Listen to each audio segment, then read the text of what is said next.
Assalamualaikum warahmatullahi wabarakatuh. Hari ini kita akan membahas tentang asam dan basa. Ibu akan membahas hanya secara garis besarnya saja. Ada 3 asam basa menurut para ahli. Yang pertama asam basa Arrhenius, yang kedua asam basa Bronsted-Lowry, dan asam basa Lewis. Yang pertama kita akan membahas tentang asam basa Arrhenius. Asam menurut Arrhenius yaitu zat yang menghasilkan ion hidrogen atau H+. Zat yang menghasilkan ion hidrogen atau H+. Dengan rumus HXA menjadi atau terionisasi menjadi XH+ plus AX-, di mana H-nya itu ialah ion hidrogen atau H+, X-nya itu adalah valensi asam atau berapa molekul asam, dan A-nya adalah unsur non-logam lainnya. Masuk ke contoh pertama yang ada di buku yaitu HBr atau asam bromida. Kita reaksikan menjadi H+ plus Br-. H-nya ada 1, X karena 1 di sini tidak ditulis, maka kita hilangkan saja. X-nya ada 1 sehingga XH plusnya di sini pun juga ada 1. Karena 1 tidak ditulis, kita hilangkan saja menjadi H+ plus Br-. Di sini karena ada H-nya cuma 1 disebut sebagai monoprotik. Yang kedua contohnya adalah H2SO4. Kita reaksikan menjadi 2H+ plus SO4 2-. H2SO4H, X-nya ada 2, A-nya adalah SO4. XH+, maka X-nya di sini ada 2 menjadi H+, 2H+ plus SO4 2-. X-nya ada 2 maka menjadi 2-. Karena di sini asam hidrogennya ada 2, maka disebut sebagai diprotik. Yang ketiga contohnya yaitu H3PO4. Kita reaksikan maka menjadi terionisasi 3H+ plus PO4 3-. Karena X-nya ada 3, valensi asamnya H-nya ada 3, maka di sini juga 3H+ plus PO4 3-, X-nya 3-, maka di sini asamnya ada 3 disebut sebagai asam triprotik. Ini adalah menurut Arrhenius. Asam Arrhenius.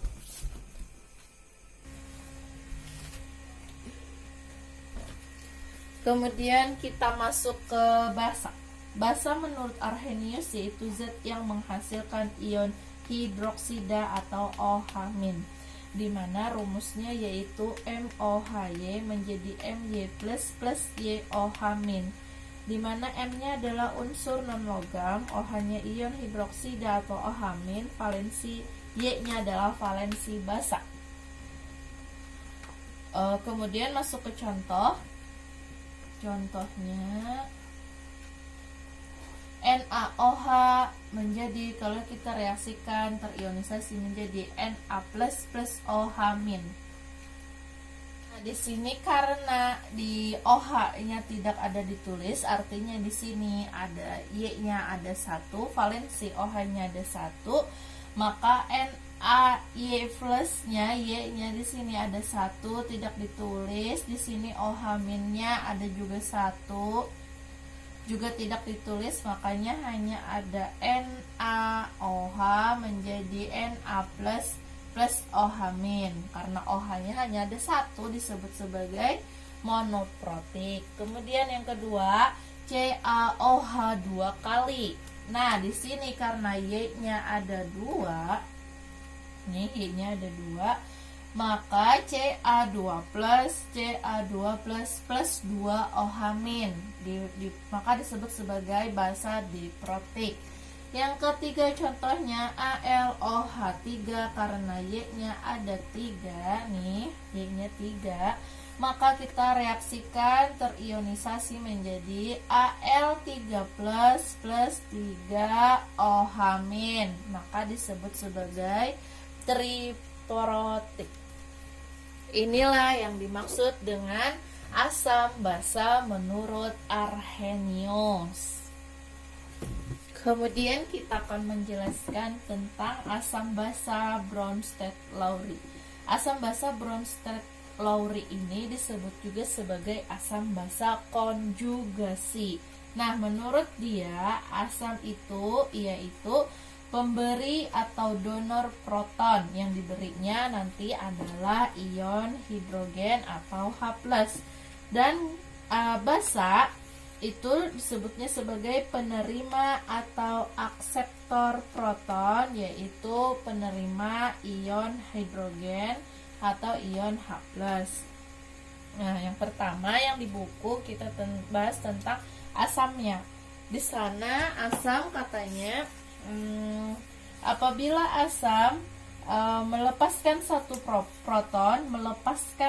proton atau memberi satu proton atau mendonorkan satu proton, asam tersebut akan menjadi basa konjugasi. Makanya rumusnya asam panah bolak-balik menjadi H+ plus basa konjugasi. Contohnya di sini yaitu HCl plus H plus Cl-.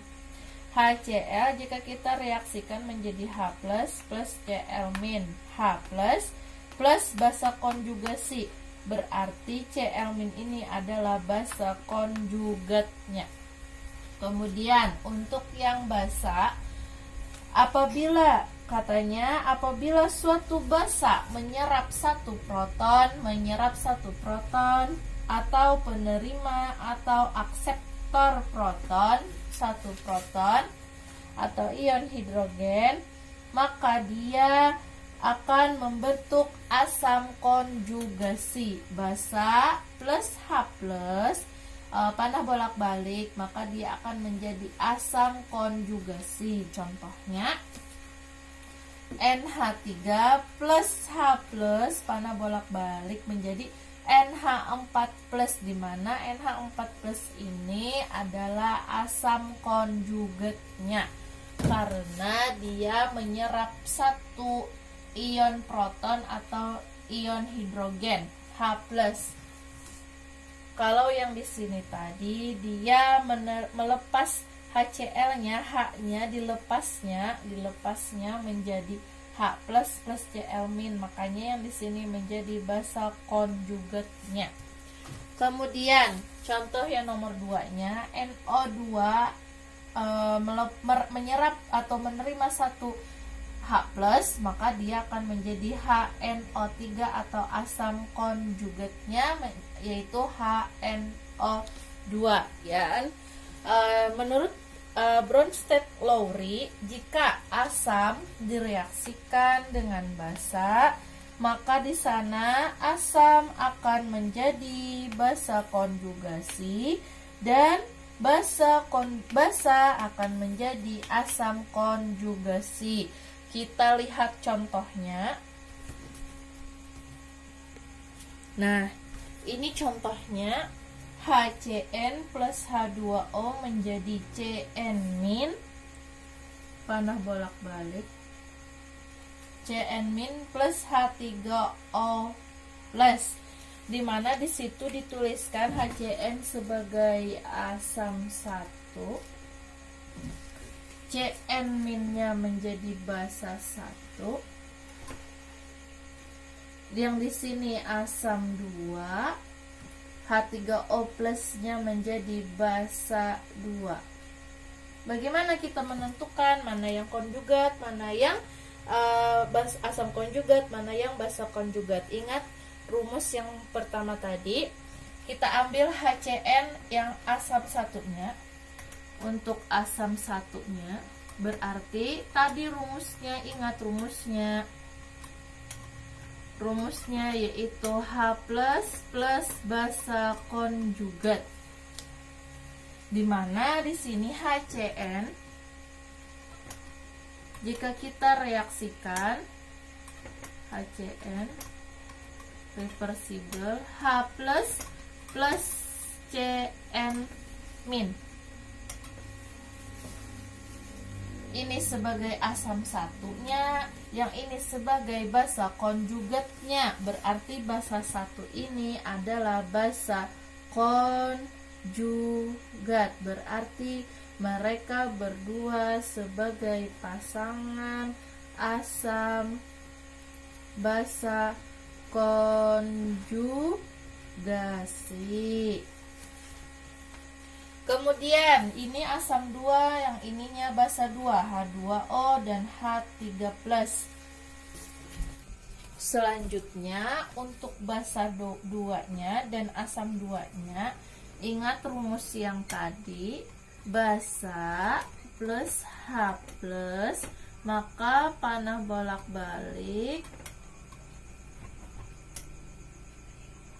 menjadi asam konjugat, yang berarti H2O plus H plus, maka dia akan menjadi H3O plus, sehingga asam konjugat H3O akan menjadi asam konjugasi. Makanya dia H2O, ini 3. H2O berpasangan dengan asam 2 atau H3O plus. Nih, karena dia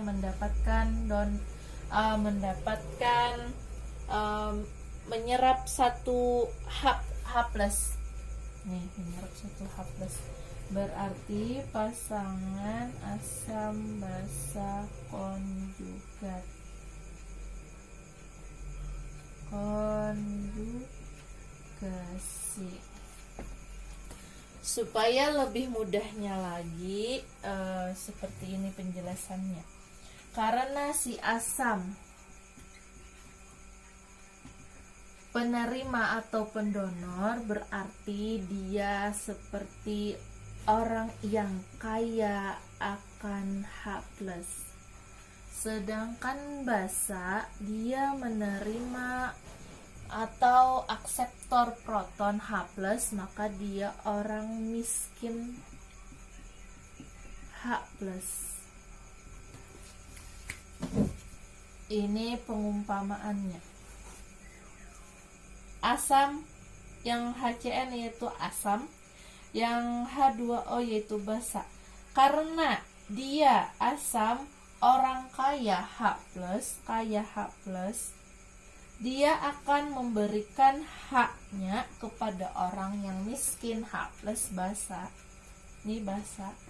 Sehingga hak yang si asam ini, HCN ini, didonorkan ke H2O, didonorkan ke orang miskin H+, didonorkan ke orang yang basanya, sehingga menjadi asam H3O plus, menjadi asam H3O plus, H2O nya menjadi asam H3O plus.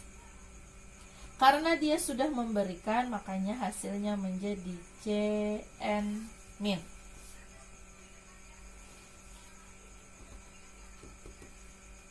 Seperti itu.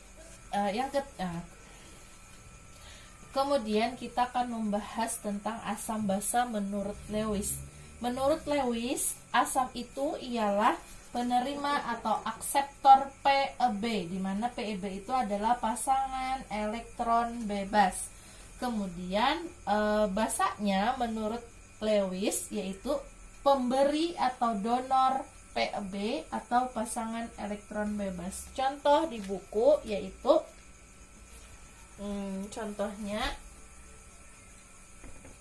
BF3 plus F min menjadi BF4 min.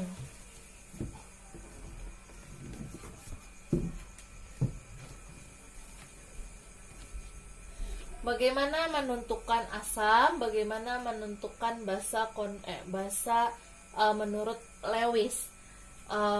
Caranya mudah daripada yang tadi. Tapi ingat dengan cara Karena dia menurut Lewis, maka perhitungannya menggunakan seperti struktur Lewis, di mana struktur Lewis kita hitung yang pertama BF3.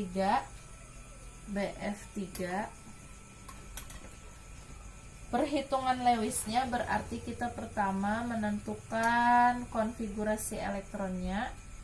Masih ingat kalian? Pasti masih ingat yang ini 1s2, 2s2 dan 2p1. 2 2 1 berarti 5. Karena dia berada di subkulit P, maka subkulit P itu di elektron valensinya 1 ditambahkan dengan subkulit S sebelumnya. Berarti subkulit S sebelumnya yaitu elektronnya ada 2. Berarti elektron valensinya oleh B adalah 3. Kemudian F itu nomor atomnya 9, berarti 1s2, 2s2, 2p 2p6 2p5. Oke. 2p5.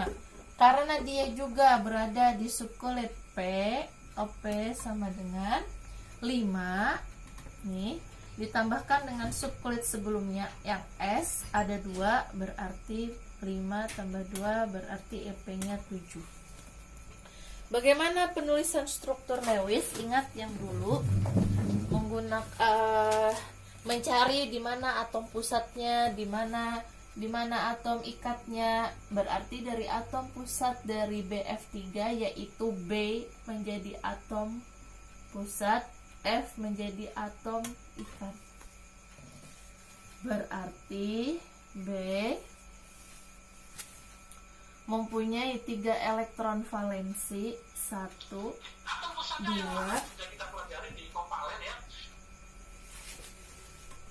3. Diikat oleh 3F 1 2 3. Dan dimana elektron F ada 7 1 2 3 4 5 6 7 1 2 3 4 5 6 7 1 2 3 4 5 6 7 1 2 3 4 5 6 7. Berarti penulisan atau penggambaran pada si reaksi ini seperti ini, dimana B-nya di sini ada diikatnya 3. Ini 1 2 3 F oleh F-nya, dan tidak mempunyai pasangan elektron bebas karena atom pusatnya masing-masing mempunyai elektron ikat. Berarti PB-nya 0, PEI-nya ikatnya ada 3. Kemudian bagaimana yang F-nya? Jika suatu unsur ada ionnya, ion plus apabila ion berarti dia menerima 1 elektron. Asalnya dia 9 atom menjadi 10 F. Jika kita konfigurasikan menjadi 1s2, 2s2, 2p6 karena 10, sehingga EP-nya sama dengan 6 plus 2 sama dengan 8. Bagaimana gambarannya? Berarti seperti ini. 1 2 3 4 5 6 7 8. Dia mempunyai pasangan elektron bebas sehingga dia bisa berikatan dengan si BF3. Berarti gambarannya seperti di buku itu.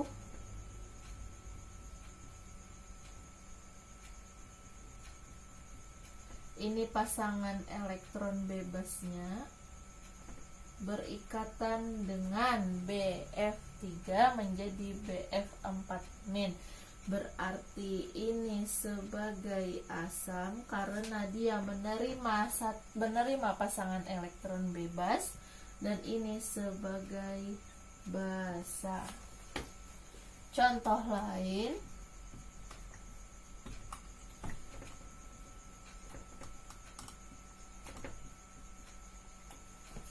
Dari dua unsur ini, mana yang merupakan asam, mana yang merupakan basa menurut Lewis? Mari kita hitung. Yang pertama NH3. NH3 berarti N berapa nomor atom N? Nomor atom N itu ada 7. Jika kita konfigurasikan berarti 1s2, 2s2, 2p3, maka elektron valensinya adalah 5. Kalau H atau nomor atomnya adalah 1, berarti 1s1. Yang mana atom pusatnya dari NH3, yaitu pusatnya adalah N nitrogen, di mana dia diikat oleh ada 5, 1, 2, 3, 4, 5. Ada 5 elektron valensinya. Sehingga dia diikat oleh 3H. 1, 2, 3. Di sini sudah terlihat adanya pasangan elektron bebasnya. Ada 1 pasangan elektron bebas. Sedangkan pasangan elektron ikatnya ada 3. Kemudian untuk BF3. B tadi 9, B tadi ada 5, 1s2, 2s2, 2p1, dimana AP-nya sama dengan 3, sedangkan F9 1s2, 2s2, 2p5, dimana AP-nya sama dengan 7. Yang mana pasangan elektron nomor atom pusatnya berarti B. B-nya mempunyai 3 elektron. Diikat oleh 3 F, yaitu F-nya ada 7, 1, 2, 3, 4, 5, 6, 7, 1, 2, 3, 4, 5, 6, 7, 1, 2, 3, 4, 5, 6, 7. Di sini pasangan elektron bebasnya tidak. Ini ketahuan mana yang merupakan yang memberi pasangan elektron bebas dan yang menerima pasangan elektron bebasnya. Yang di sini tuh NHHN.